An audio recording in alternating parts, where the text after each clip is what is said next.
Assalamualaikum, bersama saya Mutiara Langit dan juga Umi Najmu Kalam. Assalamualaikum warahmatullahi wabarakatuh. Kita di dialog Allah dan kehendaknya. Sekarang kita mau membahas tentang kehendak Allah. Pembicaraan ini begitu sangat lama sekali, begitu sudah sangat panjang sekali. Pembicaraan Allah dan kehendaknya itu dimulai di awal tahun 2014. Di tahun 2014, awal tahun, bulan Januari, tanggal 1, di situ adalah awal pembahasan Allah dan kehendaknya. Sampai hari ini. Tapi konsep ini saya merasa belum rampung, belum jelas. Saya sebagai orang yang pertama kali mendengar konsep ini mau bertanya langsung kepada Umi tentang kehendak Allah. Yang saya pahami, kehendak Allah itu ada 2 poin.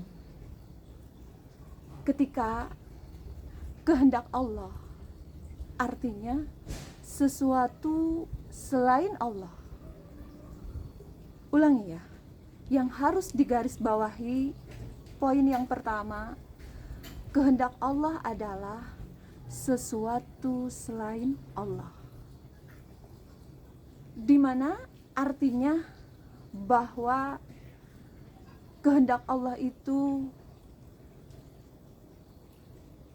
di situ termasuk makhluk Allah, proses, dan apapun yang ada, yang terlihat, yang terdengar, yang terasa,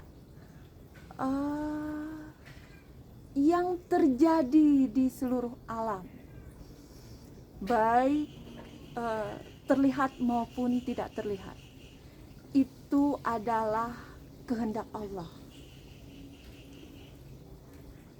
Di situ artinya ada poin yang saya dapat bahwa kehendak Allah ketika bahasanya kun fayakun, terjadilah maka jadilah. Itu bahasan yang ada di dalam Al-Quran. Seperti halnya contoh konkret dari kehendak Allah, itu para nabi, malaikat, iblis, setan, langit, bumi, manusia, dan seluruh yang ada di alam semesta adalah semuanya itu kehendak Allah. Dari konsep ini, artinya di sini adalah objek. Dulu ada bahasan, saya pernah berkata ke Umi ketika saya meyakini Allah dan kehendaknya. Waktu itu Umi ada teguran keras buat saya bahwa hanya Allah satu yang harus diyakini. Kehendak Allah itu artinya selain Allah, tidak untuk diyakini. Ketika tidak ada sesuatu selain Allah, artinya kehendak Allah di situ titik yang saya tangkap. Poin ketika kehendak Allah itu adalah objek, hasil dari ketika Allah berkehendak.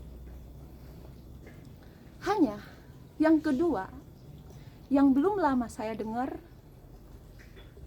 jelasnya kemarin saya mendengar Umi berbicara, manusia harus yakin dengan kehendak Allah.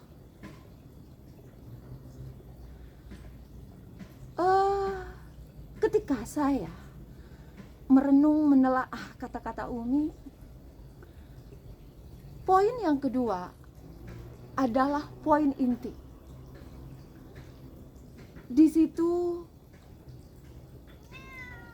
kehendak Allah. Kehendak Allah di situ poin yang kedua itu adalah poin subjek. Artinya Allah yang berkehendak.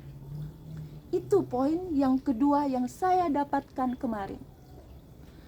Untuk poin ke-1 dan kedua, untuk lebih jelasnya dan lebih tegasnya, saya sendiri dan masyarakat, mungkin semua manusia, ingin ada kejelasan, ketegasan dari apa sebenarnya kehendak Allah itu. Mangga, silakan Umi.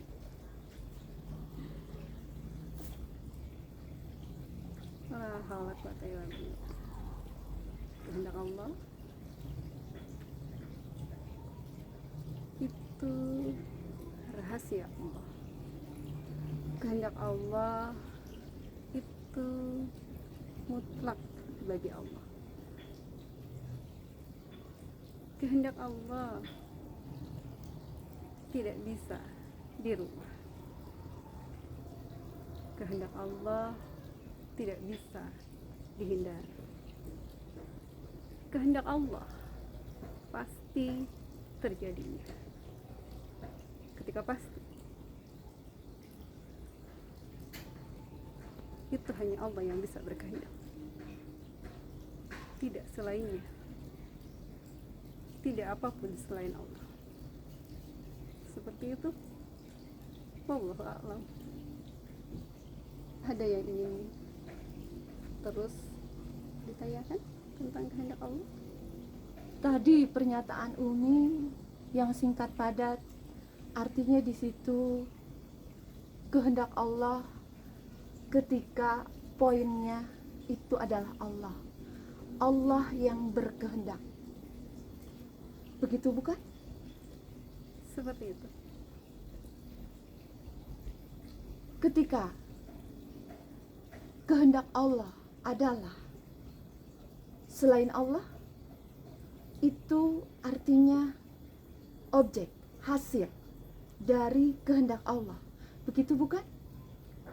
Ketika ungkapan saya tentang ketika kehendak Allah itu adalah sesuatu selain Allah, itu adalah sesuatu yang nyata di hadapan, yang terlihat, yang terdengar, apapun itu yang terjadi, dan ketika terjadinya atas kehendaknya, dan ketika itu pasti terjadinya, itu adalah kehendak Allah.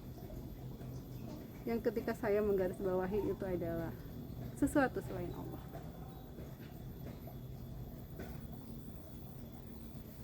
Ketika saya berkata-kata tentang kehendak Allah, dan akhirnya di situ saya menyatakan manusia harus meyakini kehendak Allah. Setelah manusia meyakini Allah dengan benar dalam konteks keyakinan yang benar, ketika di dalam hidup manusia itu hanya Allah saja, ketika di dalam hidup manusia itu hanya Allah saja, ketika di dalam hidup manusia itu Allah selalu dan selamanya, ketika di dalam hidup untuk seluruh alam itu adalah ketika Allah segala-galanya, universal, tidak ada batasan, ketika itu tidak terbatas. Wallahu a'lam. Ketika saya berkata-kata seperti itu, saya hanya mengajak berpikir tentang sebuah pola pikir yang ada di setiap diri manusia untuk orang-orang yang berpikir. Ketika kenapa saya menggiring pola pikir itu dan akhirnya yang terpikir itu hanya Allah saja, ketika apapun terjadi atas kehendak Allah tanpa kecuali, tanpa batas, tidak ada batas waktu, tidak ada batas tempat, ketika selalu dan selamanya itu terjadinya, itu kehendaknya, itu adalah sekedar sebuah sudut pandang di mana poin yang ingin saya nyatakan, ketika manusia bisa meyakini Allah dengan benar, ketika tidak ada sesuatu selain Allah di hati, ketika apapun yang terjadi itu atas kehendak Allah, yakin sepenuhnya, tanpa kecuali, tanpa ragu, tanpa memilih fenomena, tanpa memilih ayat, ketika itu yakin dengan sebenarnya, begitu mudah ketika atas kehendak Allah diri manusia bisa berserah diri kepada Allah dengan sepenuhnya, tanpa ragu, tanpa bimbang, ketika berserah dirilah hanya kepada Allah saja, tidak ada sesuatu selain Allah. Itu adalah sebuah konsep yang saya nyatakan, ketika Allah adalah segala-galanya. La haula quwata illa billah. La haula quwata illa billah. Kehendak Allah adalah sesuatu yang harus diyakini manusia. Ketika kehendak Allah itu adalah mutlak, ketika kehendak Allah itu pasti terjadi, ketika kehendak Allah itu adalah yang terbaik menurut Allah. La haula quwata illa billah. Ketika dengan meyakini kehendak Allah, setelah manusia meyakini Allah dengan benar,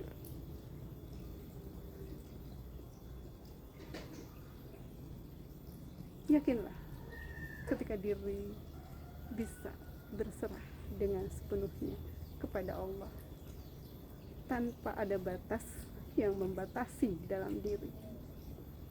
Ketika diri benar-benar menjadi seorang hamba yang berserah diri di hadapannya tanpa kecuali, tanpa bingung, tanpa ragu, menyerahkan apapun yang ada di dalam diri, ketika sebenarnya apapun yang ada di dalam diri itu adalah miliknya, hanya miliknya.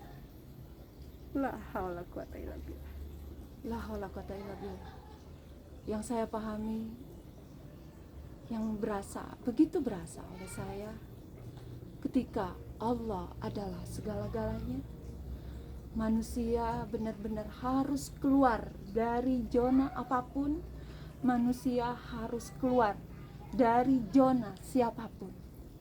Yang ada hanya satu, Allah, Allah saja. Yang ada hanya satu. Ketika la ilaha illallah, tidak ada sesuatu selain Allah. Ketika di dalam hidup hanya Allah saja. Ketika di dalam hidup hanya Allah selalu dan selamanya. Ketika di dalam hidup hanya Allah segala-galanya. Tidak hanya sekedar di dalam hidup, di kehidupan yang begitu universal, di seluruh alam, ketika hanya ada satu yang harus diyakini, ketika hanya Allah saja. Dan ketika apapun yang terjadi itu hanya atas kehendak Allah saja. La haula quwata illa billah. La haula quwata illa billah. Untuk kehendak Allah kita akhiri sampai di sini. La haula quwata illa billah. Ntar kita lanjut lagi. Akhir kata dari saya Mutiara Langit dan dari Saya Umi. Najmu Kalam. Assalamualaikum warahmatullahi wabarakatuh. Wabarakatuh.